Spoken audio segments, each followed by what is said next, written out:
पाकिस्तान में कोरोना की वैक्सीन जल्द आने वाली है, तब्दीली भी जल्दी आने वाली थी, वो भी तक नहीं। वैक्सीन कुछ भी नहीं है, ये इन्होंने आर्टिफिशियली खुद तैयार किया था। वसीम बदामी साहब पे ट्रस्ट है कि उसमें मान गए हम कि कोरोना है, नहीं तो मानना नहीं था। कोरोना है ही नहीं, कोरोना का वैक्सीन कैसे निकलेगा। अस्सलाम वालेकुम, मेरा नाम इकरा लियाकत है और आज हम मौजूद हैं लिबर्टी मार्केट में।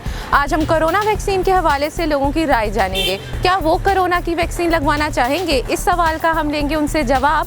आप भी अपनी राय का इजहार कमेंट सेक्शन में ज़रूर कीजिएगा। तो बगैर टाइम वेस्ट किए हम लोगों की तरफ चलते हैं। अस्सलाम वालेकुम। वालेकुम सलाम। अंकल जी, आपसे एक सवाल है कि पाकिस्तान में बहुत जल्द कोरोना की वैक्सीन आने वाली है। अंकल पहले सवाल तो सुन लें।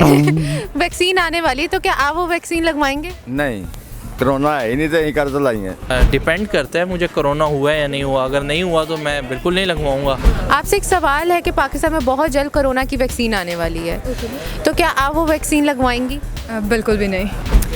वेल आई थिंक मैं कहूँगी कि शुक्र अल्हम्दुलिल्लाह, ये एक बहुत अच्छी चीज़ है कि वो जो वैक्सीन है वो पाकिस्तान में आ रही है।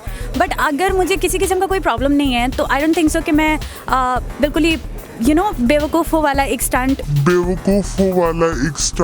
जो है वो मारने की कोशिश करूँगी और बिना कोरोना को हुए मैं जाके जो है वो वैक्सीन लगा लूँगी। तो मैं नहीं जाऊँगी उस तरफ। बिल्कुल लगवाऊंगी, क्योंकि कुछ लोगों को तो रिस्क लेना पड़ेगा और कुछ लोग हमेशा वही होते हैं जो आगे आते हैं, जो वैक्सीन लगाते हैं और उसका फ़ायदा सबको पहुंचता है। तो डेफिनेटली कोरोना है ही नहीं, कोरोना का वैक्सीन कैसे निकलेगा। वैक्सीनेशन ज़रूर होनी चाहिए, इतनी अवेयरनेस सब लोगों को होनी चाहिए।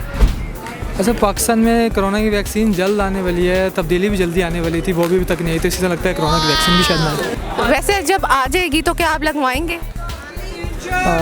लगवाने की कोई वजह कोरोना इतनी बड़ी वजह होगा तब लगवाऊंगा ना, ऐसे लगवा लो। ये हुकूमत की कोरोना है, दूसरी आउट कंट्री से मैं यहाँ पर आया हूँ। बेचारे हमारे वसीम बदामी साहब, हम फ़ैन हैं उनके, मीडिया में भी जॉब की है, उनके फ़ैन रह गए हैं, बट हमने आज तक नहीं सुना कोरोना है। उनके कहने पे हमने मान लिया कि वो भी कहते हैं मेरी मामी का इंतकाल हो। मतलब आप वसीम बदामी की वजह से मानते हैं कि बस कोरोना है? वसीम बदामी साहब पे ट्रस्ट है कि उसमें मान गए हम कि कोरोना है, नहीं तो मानना नहीं था। अच्छा, ये बस रमज़ान शरीफ में रोज़े रख रहे थे, हमने कहा वसीम बदामी साहब रमज़ान में झूठ तो बोलने से रहे। पता नहीं, अब उससे डर भी लगता है लगवाते हो कि कोई रिएक्शन ना हो जाए या कोई और मसला ना हो जाए। ये तो डिपेंड करेगा, पहले देखेंगे दोस्तों यारों को आगे पीछे, अगर ठीक रहे वो हफ्ता 10 दिन तो फिर शायद लगवा लें। इंशाल्लाह बिल्कुल ज़रूर, क्यों नहीं लगवाएंगे। फर्स्ट ऑफ ऑल ये एक रंगबाजी है, ठीक है। वैक्सीन कुछ भी नहीं है, ये इन्होंने आर्टिफिशियली खुद तैयार किया था कि जी कोरोना आ गया।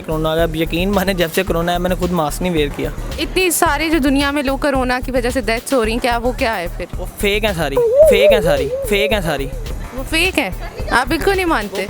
पैसे ले रहे हैं, ठीक है ना। जो मरता है उसके बॉडी के ऊपर 1 अरब 1 मिलियन जितना भी बाहर के लोग फंड्स देते हैं वो कलेक्ट करते हैं सिर्फ। आपको अगर बुखार नहीं है, मैं आपसे कहूँ 2 पैराडोल खा के बैठ जाए तो आप खा लेंगी? नहीं, बिल्कुल भी नहीं। मैं कोरोना वैक्सीन क्यों लगाऊँ? चाइना से आ रहा है तो चाइना जैसा अगर ना हुआ तो फिर जैसे चाइना के मोबाइल थोड़ी देर चलते हैं, ये ना हो कि वैक्सीन भी थोड़ी देर चले और थोड़ी देर बस।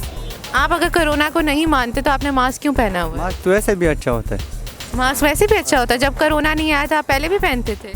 पहले तो आम नहीं था ना, अभी आम हो चुका है।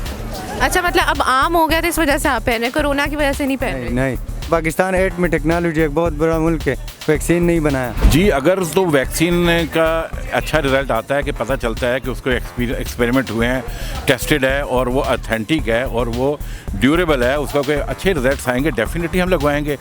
तो आपने लोगों की राय देखी और सुनी, आप भी अपनी राय का इजहार कमेंट सेक्शन में ज़रूर कीजिएगा। इस वीडियो को लाइक करें, अपने दोस्तों में शेयर करें और चैनल को सब्सक्राइब करना मत भूलिएगा। मज़ीद इन्फॉर्मेटिव वीडियोज़ के लिए मरहम को देखते रहिए। मिलते हैं नेक्स्ट वीडियो में। अल्लाह हाफिज़।